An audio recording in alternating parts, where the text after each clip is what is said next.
AP EAMCET 2026కి సంబంధించి మనకి counselling గురించి ఈ రోజు ఒక అప్డేట్ అయితే అఫీషియల్‌గా అయితే వచ్చిందన్నమాట. దాని గురించి వీడియోలో డీటెయిల్‌గా చెప్తాను. మీకు ప్రూఫ్ కూడా చూపిస్తాను. మెయిన్‌గా వీడియోలోకి వెళ్ళే ముందు మనకి ఎంసెట్ పరీక్షా ఫలితాలైతే రావడం జరిగింది. టాప్ కాలేజీలో సీట్ వస్తుందో రాదో అని భయపడుతూ ఉంటే మీ అందరికీ ఒక లాస్ట్ ఆప్షన్ అయితే ఉందన్నమాట. జూలై 15వ తేదీలోపు డిస్క్రిప్షన్‌లో అండ్ కామెంట్ సెక్షన్‌లో ఇచ్చిన ఫామ్ ఫిల్ చేస్తే టాప్ బీటెక్ కాలేజ్‌లో అది కూడా స్కాలర్‌షిప్‌తో క్రాక్ అయితే చేయొచ్చు. మీకు లింక్స్ అయితే డిస్క్రిప్షన్‌లో, కామెంట్ సెక్షన్‌లో ప్రొవైడ్ అయితే చేయడం జరిగింది. ఇది ఎన్ఐటీ ఎగ్జామ్. ఈ ఎగ్జామ్ ద్వారాను తిరుపతి, వైజాగ్, హైదరాబాద్ ఇలా ఆల్ ఓవర్ ఇండియాలో 30+ లొకేషన్స్‌లో బీటెక్ అయితే క్రాక్ చేయొచ్చు. ఇక్కడ ఫస్ట్ ఇయర్ నుంచి AI, ML, robotics, data science మరియు నేర్చుకుంటూ రోబోట్స్ అయితే బిల్డ్ చేయొచ్చు. పెయిడ్ ఇంటర్న్‌షిప్ అయితే క్రాక్ చేయొచ్చు. Free premium AI tools, student clubs, master classes from Microsoft and Amazon ఇలా చాలా అయితే ఉన్నాయన్నమాట. సో లేట్ చేయకుండా వెంటనే రిజిస్టర్ అవ్వండి. లింక్స్ అయితే డిస్క్రిప్షన్‌లో, కామెంట్ సెక్షన్‌లో అయితే ఉంటాయి. మెయిన్‌గా మీకు ఒకసారి అప్డేట్ అయితే చూపిస్తాను. మనకి ఈరోజు ఈనాడు న్యూస్ పేపర్ ఆర్టికల్‌లో ఈ క్లిప్ అయితే పేజ్ నెంబర్ 14లో పబ్లిష్ అయితే చేయడం జరిగింది. ఒకసారి డీటెయిల్‌లోకి వెళ్తే గనక మనకి టైటిల్ చూస్తే మనకి ఇంజినీరింగ్ కౌన్సిలింగ్ 15 నుంచి అని చెప్పారు. డీటెయిల్‌లోకి అయితే వెళ్దాం. క్లియర్ కట్ అయితే వినండి.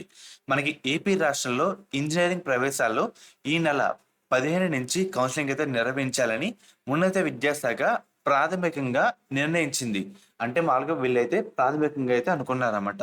కళాశాల అనుబంధ గుర్తింపు త్వరగా పూర్తి చేసి కౌన్సిలింగ్ చేపట్టాలని మన గవర్నమెంట్ అయితే భావిస్తుంది. మనకి మెయిన్‌గా ఫీజుల విషయానికి వస్తే గనక దీంట్లో వీళ్ళైతే క్లియర్ కట్‌గా చెప్పారు. చెప్పే ముందు మనకి 15థ్ ప్రాథమికంగా అయితే అనుకున్నారు. త్వరగా మనకి కాలేజ్ సంబంధించి అఫిలియేషన్ ఈ ప్రాసెస్ కూడా కంప్లీట్ చేసి వెంటనే కౌన్సిలింగ్ అయితే డేట్స్ అయితే చెప్పేస్తారన్నమాట. మనకి మెయిన్‌గా ఇంజినీరింగ్ కళాశాలకు సంబంధించి కనీస ఫీజు 40,000 నుంచి 47,000కైతే పెంచింది. 2014-19 మధ్య టీడీపీ గవర్నమెంట్ హయాంలో కనీస ఫీజు 45,000కైతే పెంచిందన్నమాట. ఆ తర్వాత మనకి వైసీపీ గవర్నమెంట్ దీన్ని 35,000కైతే తగ్గించింది. తాజాగా 47,000గా నిర్ణయించారన్నమాట ఈ సంవత్సరం. మనకి రాష్ట్రంలో 140 ఇంజినీరింగ్ కళాశాలలు కనీస ఫీజు 40,000కైతే ఉందన్నమాట. తాజా పెంపుతో ఆ కాలేజ్ సంబంధించి ప్రయోజనం అయితే చేకూరనుంది.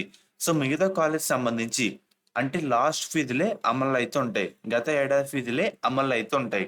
మనకి ఏపీ ఫీజుల నియంత్రణ కమిటీ మనకి కళాశాల ఆదాయ వ్యయాలను మనకి 2, 3 నెలల్లో కొత్త ఫీజులైతే ఖరారు చేస్తుంది. ఈ ఫీజులే 2026, 27 విద్యా సంవత్సరం నుంచి 3 ఏళ్ల పాటు హయాంలో మనకి అమల్లో అయితే ఉంటాయన్నమాట. అర్థమవుతుంది కదా! మనకి మెయిన్‌గా ఇంజినీరింగ్ సీట్ల పెంపుపై ప్రభుత్వం పరిమితి అయితే విధించింది. లాస్ట్ ఇయర్ ఉన్న సీట్ల సంఖ్యకే ఈ సంవత్సరం ఆమోదం అయితే తెలుపనుందన్నమాట. దీనికి కళాశాల యాజమాన్యాలు అండ్ మనకి ఈ సంవత్సరం కొత్తగా 6,000 పైగా సీట్లు పెంచేందుకు ఏఐసీటీ అనుమతించిన ప్రభుత్వం మాత్రం పరిమితి అయితే ఒక బార్డర్ అయితే విధించిందన్నమాట. సో మెయిన్‌గా ఇది ఫీజ్ సంబంధించి వాళ్ళు చెప్పిన ఇన్ఫర్మేషన్. మనకి కౌన్సిలింగ్ అయితే వాళ్ళైతే ప్రాథమికంగా అయితే అనుకుంటున్నారు 15 నుంచి. మనకి ప్రీపోన్ అయితే అవ్వడం అయితే జరిగింది. కాకపోతే అనుకున్న టైం మొత్తం అఫిలియేషన్ పనులు కంప్లీట్ అయిపోతే రిలీజ్ చేస్తారు. కొంచెం అటు ఇటు అయినా 1 ఆర్ 2 డే లేట్ అయితే కావడం జరుగుతుందన్నమాట. సో ఫ్రెండ్స్ ఇది ఈరోజు వీడియో. ఫర్దర్ మీకు ఎటువంటి అప్డేట్ మీకైతే ప్రొవైడ్ చేసినా వెంటనే మీకైతే చెప్తాను.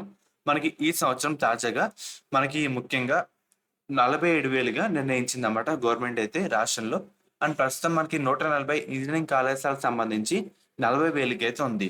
తాజా పెంపుతో ఆ కాలేజ్ సంబంధించి బెనిఫిట్ అయితే కావడం జరుగుతుందన్నమాట కాలేజీ వాళ్ళకి.